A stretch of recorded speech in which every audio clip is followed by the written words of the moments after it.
एक तांत्रिक पुराने खंडर किले में खजाने के लिए यज्ञ कर रहा था। तभी वहां आते हुए घोड़े की टापें सुनाई देती हैं, जिससे वह तांत्रिक डर जाता है। लेकिन वहां ना कोई घोड़ा दिख रहा था और ना ही कोई शख्स दिख रहा था। उस अदृश्य और अनजान ताकत के वहां आ जाने से यज्ञ की आग बुझ जाती है। तभी वह अनजान शक्ति तलवार लेकर उस तांत्रिक की ओर बढ़ती है और उस पर कई जानलेवा हमला करती है, जिससे उस तांत्रिक की मौत हो जाती है। अभी तक खजाने के लालच में हजारों लोग अपनी जान गंवा चुके हैं। आज की इस कहानी में एक ऐसी ही सच्ची घटना के बारे में बताएंगे। आज भी दुनिया में और हमारे भारत देश में कई खजाने हैं जो अभी तक ज़मीन के अंदर दफन हैं। लेकिन माना जाता है कि ऐसे खजाने शापित होते हैं जो अपने साथ अतीत के काले रहस्य और बुरी आत्माओं को भी अपने साथ दफन किए रहते हैं। जब कोई इंसान ऐसे खजानों के साथ छेड़छाड़ करता है तो वह इन शापित खजानों के साथ दफन बुरी आत्माओं का शिकार हो जाता है। ये कहानी है राहगिरी के महल की, वहाँ के रहने वाले चार आवारा दोस्तों की जो उस किले के खजानों को पाना चाहते थे। एक बार तीनों दोस्त असलम, दुर्गेश, अनुराग उसी किले के पास अपने दोस्त नाजिम के साथ जुआ खेल रहे थे। लेकिन ये तीनों दोस्त हर बार की तरह अपने दोस्त नाजिम के साथ जुआ हार जाते हैं, जिससे असलम पर नाजिम का 15,000 रुपया कर्जा हो जाता है। नाजिम उसे जल्द पैसे चुकाने के लिए बोलता है। इस पर असलम उससे वादा करता है कि वह उसका पैसा 15 दिन बाद पूर्णिमा की रात को वापस कर देगा, क्योंकि उसे उस रात खजाना मिलने वाला था। खजाने को ढूंढने में उनकी मदद एक बाबा करने वाला था। वह बाबा चलते हुए खजाने का सही और सटीक पता लगा लेता था। तीनों दोस्तों को पता था कि वह किला शाम हो जाने के बाद बहुत खतरनाक और डरावना हो जाता है। शाम के बाद किसी को भी उस किले में जाने की परमिशन नहीं थी। नाजिम, असलम, दुर्गेश और अनुराग का अच्छा दोस्त नहीं था, लेकिन सभी की आदतें एक जैसी होने की वजह से चारों मिले थे। नाजिम कहता है कि मुझे खजाने के चक्कर में नहीं पड़ना, तुम बस मेरे 15,000 रुपये दे देना।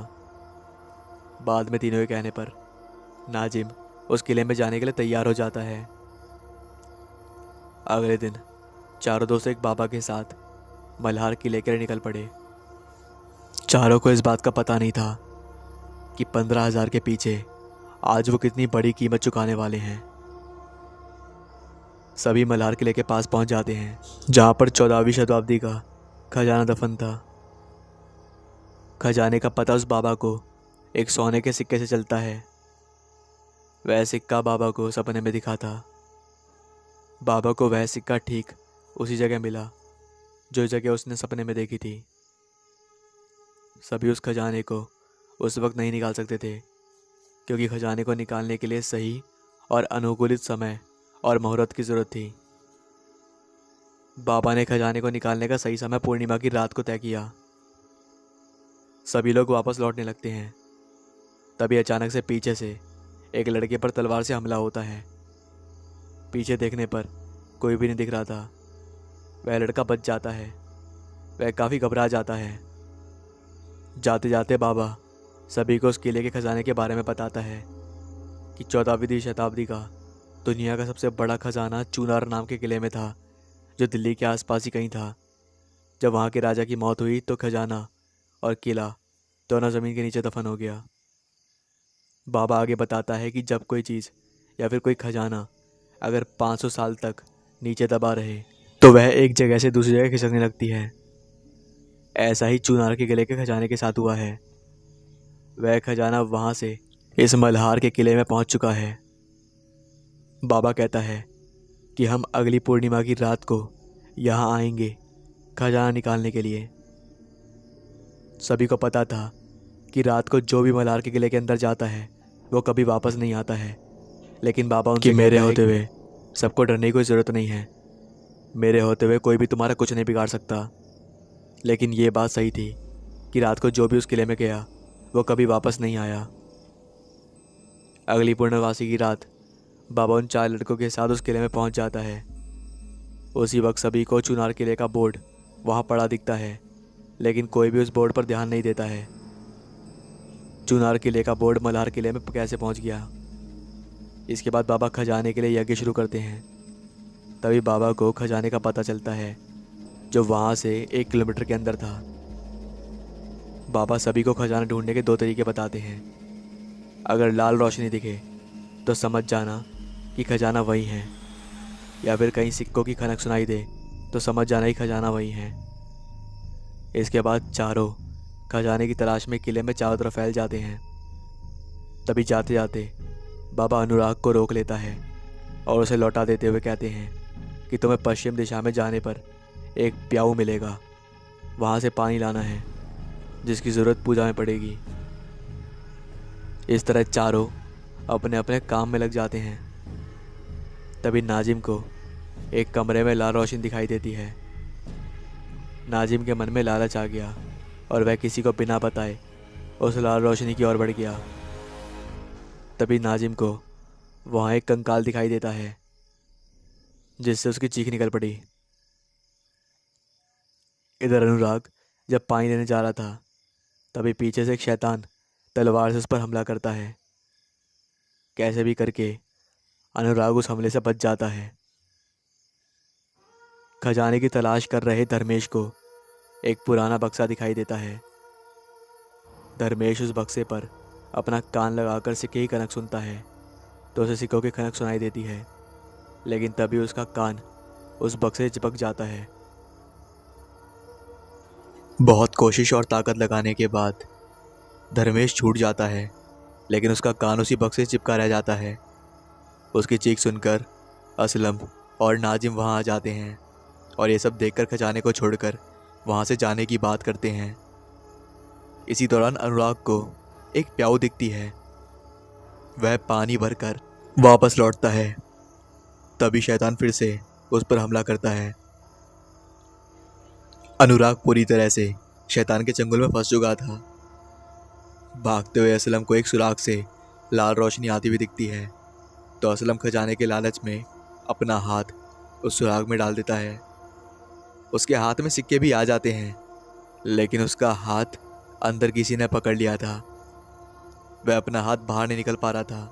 तभी शैतान उसे मारने के लिए आगे बढ़ता है।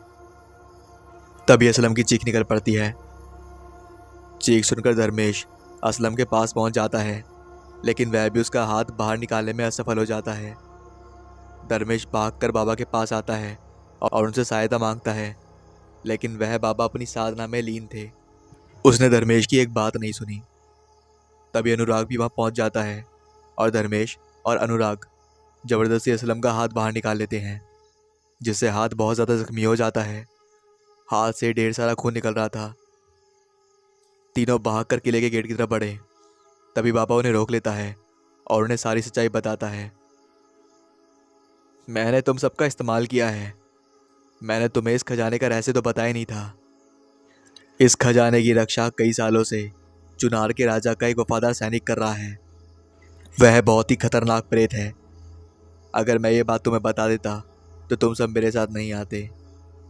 जानते हो, मैंने तुम्हें खजाने को पाने का सही तरीका नहीं बताया कि लाल रोशनी में सिक्का डालने पर सारा खजाना वहाँ आ जाएगा, और मैंने उस सिपाही के प्रेत को खुश करने के लिए उसे तुम सबका खून दिया है। अब मुझे उस खजाने को पाने से कोई भी नहीं रोक सकता, यहाँ तक कि उस खजाने का प्रेत तक नहीं। तीनों घायल होने की वजह से धोखा देने वाले बाबा का कुछ नहीं कर पा रहे थे। तीनों अपनी जान बचाने के लिए किले के मेन गेट की तरफ जाते हैं, तो उनके पहुंचने से पहले गेट खुद ब खुद बंद हो जाता है। अब तीनों पूरी तरह से उस किले में फंस चुके थे। तभी तीनों को मारने के लिए प्रेत आगे बढ़ता है। उसी वक्त बाबा अपनी साधना से उस सिक्कों को हासिल कर लेते हैं और उसे लाल रोशनी में रख देते हैं, जिससे सारा खजाना बाबा के पास पहुंच जाता है। तभी खजाने से एक तेज़ रोशनी निकलती है, जिससे बाबा की आंखों की रोशनी चली जाती है और उसकी पूजा में बाधा उत्पन्न हो जाती है, जिससे प्रेत वहां आता है और बाबा को कैद कर लेता है और बाबा को मारने लगता है। बाबा की चीख तीनों को सुनाई दे रही थी, जो उन तीनों से मदद मांग रहे थे। तीनों अब उस धोखेबाज बाबा की बातों में नहीं आने वाले थे। तीनों बाबा की बातों को अनसुना करके किले की दीवार से उस पार जाने का फैसला करते हैं, क्योंकि किले का दरवाजा तो पहले ही बंद हो गया था। तीनों एक दूसरे की मदद से किले से बाहर निकल आते हैं, लेकिन सैनिक का प्रेत अभी भी उनका पीछा कर रहा था। तीनों भाग कर इतना थक चुके थे कि उनकी हिम्मत जवाब दे चुकी थी। तीनों थक कर वहीं गिर पड़े। तभी उन तीनों को सामने एक पुराना खंडर जैसा कमरा दिखा। वहां जाकर तीनों छिप गए और सवेरा होने का इंतजार करने लगे। उनके पास कुछ सिक्के थे जो उसी खजाने के थे। अनुराग असलम को डांटता है कि अगर हम खजाने के लालच में नहीं पड़ते तो वो आत्मा हमारे पीछे नहीं पड़ती। उन्हें लगा कि वहाँ वो आत्मा उनका पीछा नहीं करेगी। तभी तीनों को घोड़े की टापें सुनाई देती हैं। वह प्रेत आत्मा उन्हें अभी तक ढूंढ रही थी। कुछ देर बाद घोड़े की टापें सुनाई देना बंद हो गईं, तो तीनों को लगा कि खतरा टल गया है। तभी असलम धर्मेश को फ़ोन पर किसी से चुपके से बात करते हुए सुन लेता है। अब असलम धर्मेश से पूछता है तो धर्मेश उसे कुछ नहीं बताता। इस पर दोनों लड़ जाते हैं। तभी अनुराग वहाँ पहुँच जाता है और लड़ाई शांत करवाता है। अनुराग को आधी रात को होश आता है तो वह असलम और धर्मेश को वहाँ ना पाकर उन्हें बाहर जाकर ढूंढने लगा। तभी धर्मेश घायल हालत में एक पेड़ के नीचे गिरता है। अनुराग उससे कुछ पूछता है कि तभी असलम पीछे से उसके चाकू मार देता है। कुछ सिक्कों के लिए असलम की नीयत खराब हो गई थी। तभी सैनिक का प्रेत वहाँ आ जाता है, जिसे देख असलम वहाँ से भाग खड़ा होता है। प्रेत भी उसका पीछा करते हुए वहाँ से चला गया। तभी वहाँ नाजिम आ जाता है, क्योंकि धर्मेश ने उसे कॉल किया था सिक्कों से उसका कर चुकाने के लिए, लेकिन अब देर हो चुकी थी। तभी नाजिम को असलम की चीख सुनाई देती है। असलम को सैनिक का प्रेत मार चुका था। प्रेत उसकी लाश को धर्मेश और अनुराग की लाश के पास ले जा रहा था। नाजिम भागकर एक पेड़ के पीछे छिप गया। वह प्रेत खजाने के सिक्के लेकर वापस चला गया। सारा खजाना अपनी जगह पर पहुंच चुका था, जो अभी तक वहीं पर है। दुनिया के सामने उस बाबा के साथ 3 दोस्तों की मौत अभी तक रहस्य बनी हुई है, सिर्फ नाजिम को छोड़कर।